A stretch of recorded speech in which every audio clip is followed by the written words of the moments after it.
2024 മലയാളത്തിൽ ഒരുപാട് നല്ല ത്രില്ലർ സിനിമകൾ വന്നായിരുന്നു അല്ലേ. കിഷ്കിൻഡാകാരനെ പോലത്തെ സിനിമകൾ ഒരു സൈഡിലൂടെ വന്നേക്കുന്ന സമയത്ത്, സൂക്ഷ്മദർശിനി പോലെയുള്ള മറ്റ് സിനിമകൾ, മറ്റ് ചെറിയ ചെറിയ സിനിമകൾ വന്നേക്കുന്ന സമയത്തും ഈ സിനിമയിലൊക്കെ പറഞ്ഞു പോകുന്ന ഒരുപാട് ഹിഡൻ ഡീറ്റെയിലുകളും ഈ സിനിമയിലൊക്കെ പറഞ്ഞു പോകുന്ന സ്റ്റോറി ലൈനൊക്കെ പല ആൾക്കാർക്ക് ഭയങ്കരമായിട്ട് ഇൻട്രസ്റ്റിംഗ് ആയിട്ട് ആ കഥയെ കുറിച്ച് ഇത് എന്താണ് സംഭവിച്ചെന്നുള്ള കാര്യങ്ങളൊക്കെ നമ്മൾ ചിന്തിപ്പിക്കാറുണ്ടല്ലേ. പക്ഷേ 2025 വന്നേക്കുന്ന സിനിമകളിലോട്ട് വന്നേക്കുന്ന സമയത്ത് ടെക്നിക്കലി ബ്രില്യൻ്റ് ആയിട്ടുള്ള ഒരുപാട് സിനിമകൾ വന്നിട്ടുണ്ടെങ്കിലും കഥ വെച്ച് നോക്കുന്ന സമയത്ത്, സ്ക്രീൻ പ്ലേ എഴുതിയേക്കുന്ന സമയത്ത് എല്ലാം ഒരു വകയായിരുന്നു അല്ലേ. വലിയ കാര്യമായിട്ടുള്ള പടങ്ങളൊന്നും ഞാൻ കണ്ടായിരുന്നില്ല. പക്ഷേ ഇന്നലെ ഞാനൊരു പടം കണ്ടു.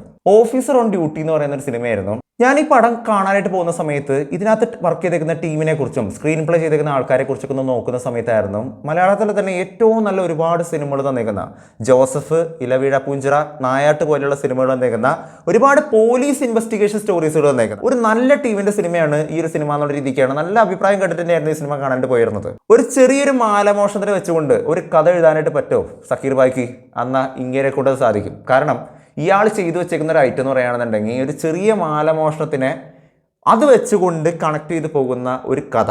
അതായത് ചുരുക്കത്തിൽ പറയുകയാണെന്നുണ്ടെങ്കിൽ ഒരു ചെറിയൊരു ഇവൻറ്റ് അതിൽ നിന്ന് ഒരുപാട് ബട്ടർഫ്ലൈ എഫക്റ്റ് പോലെ ഇങ്ങനെ ചെറിയ ഇവൻറ്റിന് ഇങ്ങനെ വലുതായിട്ട് മാറ്റിക്കൊണ്ട് വലിയൊരു പ്രശ്നമാക്കി മാറ്റിക്കൊണ്ട് ആ ഒരു കേസിനെ നേരെ റിവേഴ്സ് ഓർഡറിൽ ഇൻവെസ്റ്റിഗേറ്റ് ചെയ്യുന്ന രീതിയിലാണ് ഈ ഒരു സിനിമയുടെ പാറ്റേൺ പോയിക്കുന്നത്. ഒന്നും മനസ്സിലായി കാണില്ല. സിനിമ കണ്ടു കഴിഞ്ഞാൽ നിൽക്കുന്നത് മനസ്സിലാവും. നിങ്ങൾ തിയേറ്ററിൽ തന്നെ ഈ സിനിമ കാണണം. കാരണം ഈ സിനിമയുടെ സ്റ്റോറി എന്ന് പറയുന്നത് ഒരു ചെറിയ പോയിന്റിൽ നിന്ന്, നമ്മളൊക്കെ യാത്ര ചെയ്യുന്ന ആൾക്കാരാണല്ലേ, ബസ്സിലൊക്കെ യാത്ര ചെയ്യുന്ന ആൾക്കാരാണ്.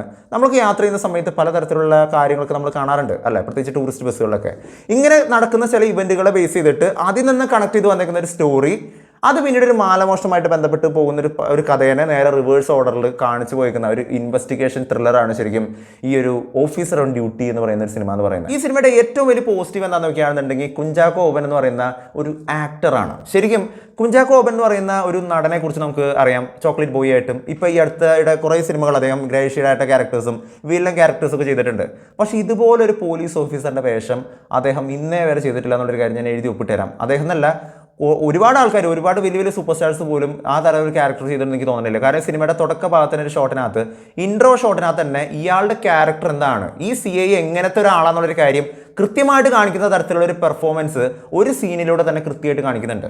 അവിടുന്ന് ഈ പറയുന്ന കഥ സ്റ്റാർട്ട് ആവുന്ന നമ്മുടെ ക്യാരക്ടർ ഇൻട്രൊഡക്ഷൻ വരുന്നു. പിന്നീട് ഈ കഥ ഇൻവെസ്റ്റിഗേഷൻ ഒരു ചെറിയൊരു പോയിന്റിൽ നിന്നാണ് ഈ കഥ സ്റ്റാർട്ട് ആവുന്നത്. ഒരു മാലമോഷണമായിട്ട് ബന്ധപ്പെട്ടുകൊണ്ടാണ് ഈ സ്റ്റോറി സ്റ്റാർട്ട് ആവുന്നത്.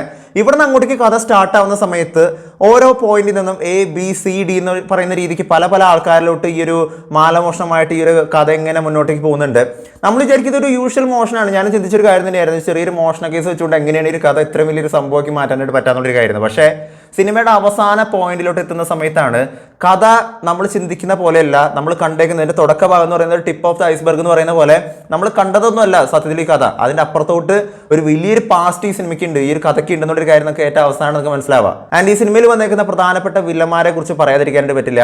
ആനന്ദം എന്ന് പറയുന്ന സിനിമയ്ക്കകത്ത് വന്നേക്കുന്ന ആ ഒരു കണ്ണട വെച്ചേക്കുന്ന ഈ മച്ചാനാണ് ഈ സിനിമയിലെ പ്രധാനപ്പെട്ട വില്ലൻ എന്ന് പറയുന്നത്. ഇങ്ങനെ പെർഫോമൻസ് ഒന്നും പറയാനായിട്ടില്ല. കാരണം സ്വാഗിന് സ്വാഗ്, മാസിന് മാസ്. അതായത് നമ്മൾ പണ്ട് കാലത്തുള്ള സിനിമകളൊക്കെ നമ്മൾ നോക്കുകയാണെന്നുണ്ടെങ്കിൽ ഭയങ്കര ശരീരമുള്ള ആൾക്കാർ, ഭയങ്കര ബോഡി വെയിറ്റ് ഒക്കെ വെച്ച് വരുന്ന അല്ലെ, അങ്ങനത്തെ അതിൻ്റെ ഫില്ലന്മാരാണ് നമ്മൾ കാണാറുള്ളത്. പക്ഷേ ഇന്നത്തെ കുറച്ച് കാലങ്ങളായിട്ട് ഇപ്പോൾ ഈ അടുത്ത് വരുന്ന പല സിനിമകൾ, ഇപ്പോൾ റൈഫിൾ ക്ലബ്ബ് പോലെയുള്ള സിനിമകൾ നോക്കുകയാണെന്നുണ്ടെങ്കിൽ നമുക്ക് കാണാൻ വരുന്നത് വളരെ ലൈറ്റ് ആയിട്ടുള്ള, കാണാനായിട്ട് നമുക്ക് വലിയ സംഭവം തോന്നുന്നില്ല. പക്ഷെ അവൻ്റെ പെർഫോമൻസിൽ അല്ലെങ്കിൽ അവൻ്റെ ആ ഒരു ഇൻറ്റൻസിറ്റിയിലുണ്ട് അവൻ ആരാന്നുള്ളൊരു കാര്യം എന്ന് കാണിക്കുന്ന തരത്തിലുള്ള ഒരു പെർഫോമൻസ് ആണ് ഈ പുള്ളിക്കാരനെ സിനിമയിൽ കാണിച്ചു വെച്ചേക്കുന്നത്. ഒരു ചെറിയ മിസ്റ്റേക്ക് നമ്മുടെ ഭാഗത്തുനിന്ന് വന്നു കഴിഞ്ഞാൽ എന്തൊക്കെ വലിയ ഇഷ്യൂകളായിരിക്കും സംഭവിക്കുക എന്നുള്ളൊരു കാര്യം കാണിച്ചു തരുന്ന തരത്തിലാണ് ശരിക്കും ഈ സിനിമ ഒരു അവയർനെസ് ആയിട്ട് പോലും കാണിച്ചേക്കുന്നത്. ഒപ്പം തന്നെ ഇതിന്റെ കൂടെ വന്നിരിക്കുന്ന മറ്റ് ക്യാരക്ടേഴ്സ് എനിക്ക് ഭയങ്കര ഇഷ്ടപ്പെട്ടത്. ഇതിനകത്ത് വരുന്ന ലേഡി ക്യാരക്ടേഴ്സ് പോലും ഗംഭീരമായിട്ട് അവരുടെ പെർഫോമൻസ് ചെയ്തെന്നുള്ളൊരു കാര്യം തന്നെയായിരുന്നു. കാരണം ഓരോ പോയിന്റിൽ എത്തുന്ന സമയത്തും ആ ക്യാരക്ടറിന് വേണ്ട രീതിക്ക്, അതായത് നാർക്കോട്ടിക്സുമായിട്ട് ബന്ധപ്പെട്ട് പോകുന്ന ഒരു സ്റ്റോറി എന്നുള്ള രീതിക്ക് ഇതിനകത്ത് പറഞ്ഞു പോകുന്ന അല്ലെങ്കിൽ ചെയ്തു വെച്ചേക്കുന്ന പെർഫോമൻസ് എന്ന് പറയുന്നത് ഈ ടോപ്പ് നോച്ച് 100% പറയാനായിട്ട് പറ്റും. അവർ ജീവിക്കായിരുന്നു ലിറ്ററലി ആ ഒരു ക്യാരക്ടറായിട്ട്. ആൻഡ് ഒപ്പം തന്നെ ഈ സിനിമയ്ക്ക് റംസാനും വരുന്നുണ്ട്. റംസാൻ്റെ ഒരു ക്യാരക്ടർ വരുന്നുണ്ട്. പുള്ളിക്കാരൻ അറിയാലോ, മൂപ്പര് ശരിക്കും എല്ലാ പടങ്ങളിലും ഡാൻസും പാട്ട് അങ്ങനെയുള്ള പരിപാടികൾ മാത്രമായിട്ട് പോയിക്കുന്ന ഒരു ക്യാരക്ടർ ആണെന്നുണ്ടെങ്കിൽ ഈ സിനിമയ്ക്കകത്ത് അങ്ങനെയൊന്നുമല്ല. നേരെ മറിച്ച് ഒരു പക്കാ വില്ലൻ എന്നുള്ള രീതിക്കുള്ള ഒരു പരിപാടിയാണ് ഇന്നത് കാണിക്കുന്നത്. ഞാൻ ആദ്യമായിട്ടാണ് ഒരു വില്ലനെ, അതും ഇത്ര യങ് ആയിട്ടുള്ള ഒരു ഗുഡ് ലുക്കിംഗ് വില്ലനെ കൊല്ലുന്ന സമയത്ത് ആൾക്കാരുടെ കയ്യടി വരുന്നതായിട്ട് കാണുന്നത്. കാരണം നിങ്ങൾക്ക് സിനിമ കണ്ടു കഴിഞ്ഞപ്പോൾ മനസ്സിലാവും ആ റേഞ്ചിലുള്ള ഒരു സംഭവമാണ് പുള്ളി സിനിമയ്ക്കകത്ത് ചെയ്ത് വെച്ചേക്കുന്നത്. ഈ സിനിമയുടെ സ്ക്രീൻ പ്ലേ, ഡയറക്ഷൻ ആൻഡ് ഒപ്പം തന്നെ എടുത്തു പറയേണ്ട കാര്യം ഇതിനകത്തുള്ള ഫൈറ്റ് സീക്വൻസുകൾ, അത് എടുത്തു പറയാതെ പറ്റില്ല. നമ്മൾ ഈ അടുത്തിടെ ഇപ്പോൾ മലയാള സിനിമയിൽ ഫൈറ്റ് സീക്വൻസ് പറഞ്ഞു കഴിഞ്ഞാൽ നിങ്ങൾക്കൊന്നും ഒന്നും ആവില്ല എന്നുള്ള അറിയാം. കാരണം മാർക്കോ കണ്ടതിന് ശേഷം ആൾക്കാരെ തല്ലിക്കൊന്നാലും വെട്ടി പൊളിച്ചാൽ പോലും ഓക്കെ ഇത് ഇത്രയല്ലേ ഉള്ളൂ, മാർക്കോ സിനിമയുടെ അത്രയൊന്നും ഇല്ലല്ലോ എന്നൊക്കെ ചിന്തിക്കുന്ന ആൾക്കാരുണ്ടാവും. പക്ഷേ ഫോമി ഞാൻ എൻ്റെ ഒരു അഭിപ്രായം പറയുകയാണെന്നുണ്ടെങ്കിൽ മാർക്കോ സിനിമയിൽ കാണിച്ചിരിക്കുന്ന ഒരു കൊല്ലലിന്റെ രീതി എന്നൊക്കെ പറയുന്നത് ഒട്ടും നാച്ചുറൽ ആണെന്നൊക്കെ പറയാൻ പറ്റില്ല അല്ലെ. ഒരു സൂപ്പർ ഹീറോ കൈൻഡ് ഓഫ് ഒരു ക്യാരക്ടറാണ് മാർക്കോ എന്ന് പറയുന്നത്. 100 പേരെ അടിച്ചിടുന്നു, കൊല്ലുന്നു, അങ്ങനെയുള്ള പരിപാടികളാണ്. പക്ഷേ നാച്ചുറൽ ആയിട്ടുള്ള ഒരു ഫൈറ്റ് സീക്വൻസുകൾ വെൽ ക്രാഫ്റ്റ് ചെയ്ത് സെറ്റ് ചെയ്തേക്കുന്നത്. ഈവൻ ഓരോ പഞ്ച് കൊടുക്കുന്ന സമയത്ത്, ഇടി കൊടുക്കുന്ന സമയത്ത് കൊടുക്കുന്ന ആ സൗണ്ട് എഫക്റ്റിന് പോലും ഒരു നാച്ചുറാലിറ്റി ഉണ്ട്, ഒരു പ്രത്യേകതയുണ്ട്. ആ ഒരു പഞ്ച് നമുക്ക് ആക്ച്വലി അനുഭവിക്കാണ്ട് വരുന്നുണ്ട്.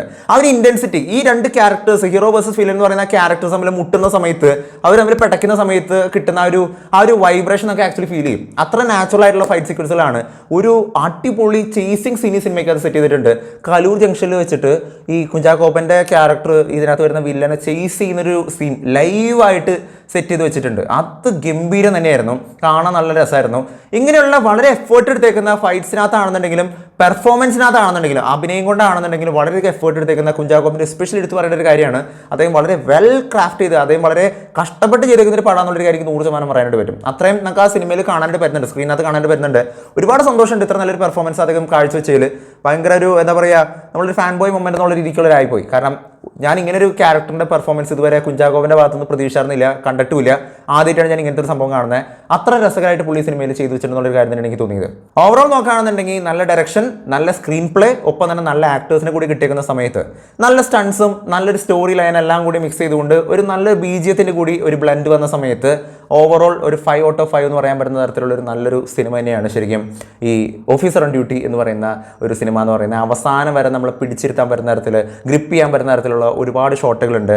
മിലിറ്ററി ഓഫീസേഴ്സിന് ഒരു ട്രിബ്യൂട്ട് എന്നുള്ള രീതിക്ക് ഈ സിനിമയുടെ അവസാന ഭാഗത്ത് ഒരു ഷോട്ട് കാണിക്കുന്നുണ്ട്. അതൊക്കെ ഗംഭീരം തന്നെയായിരുന്നു. ഒരു വയസ്സായ ഒരു ആളുടെ ഒരു ഷോട്ട് കാണിക്കുന്നുണ്ട്. അതായത് പ്രായമായെങ്കിലും military officer is a military officer എന്ന് കാണിക്കുന്ന തരത്തിൽ ആൾക്കാർ കൈയടിക്കുന്ന തരത്തിലുള്ള ഒരുപാട് രംഗങ്ങൾ ഇതിനകത്ത് കാണിക്കുന്നുണ്ടായിരുന്നു. എല്ലാം കൊണ്ടൊരു ഗംഭീരമായിട്ടുള്ള പടം. എനിക്ക് ആകെപ്പാട് ഈ സിനിമയ്ക്കകത്ത് തോന്നിയ ഏക ഒരു പോരായ്മ എന്ന് പറയുന്നത് പല സ്ഥലങ്ങളിൽ ലിപ്സിങ്ക് കുറച്ച് പാളി പോയ പോലെ എനിക്ക് തോന്നി. ഒപ്പം തന്നെ ചില സ്ഥലങ്ങൾ എനിക്ക് കണ്ട തിയേറ്ററിന്റെ പ്രത്യേകത കൊണ്ടാണെന്ന് എനിക്കറിയില്ല, ഞാൻ ആദ്യമായിട്ടാണ് ഇങ്ങനെ ഒരു കാര്യം ശ്രദ്ധിക്കുന്നത്. ചില ഷോട്ടുകൾ തന്നെ വീണ്ടും റിപ്പീറ്റ് ആയിട്ട് കാണിക്കുന്ന പോലെ എനിക്ക് തോന്നിപ്പോയി. നിങ്ങൾക്ക് അങ്ങനെ അനുഭവം ഉണ്ടായെന്നുള്ളൊരു കാര്യം നിങ്ങൾ താഴെ നിന്ന് കമന്റ് ചെയ്യുക. അതൊഴികെ നമ്മൾ നോക്കുകയാണെന്നുണ്ടെങ്കിൽ ഓവറോൾ ഒരു വെൽ ക്രാഫ്റ്റഡ് ആയിട്ടുള്ള ഒരു ത്രില്ലർ പടമാണ്. നമ്മളെ തീർച്ചയായിട്ടും പിടിച്ചിരുത്തുന്ന തരത്തിൽ, ഇങ്ങനെ കണ്ടിരിക്കാനായിട്ട് പ്രേരിപ്പിക്കുന്ന തരത്തിൽ സെറ്റ് ചെയ്ത് വെച്ചിരിക്കുന്ന ജോസഫ് പോലെ ഉള്ളൊരു വേറൊരു കൈൻഡ് ഓഫ് ഒരു പടം, ഒരു പോലീസ് ഓഫീസറുടെ ജീവിതം കാണിക്കുന്ന ഒരു പടമാണ് ശരിക്കും ഈ ഓഫീസർ ഓൺ ഡ്യൂട്ടി എന്ന് പറയുന്ന സിനിമ എന്ന് പറയുന്നത്.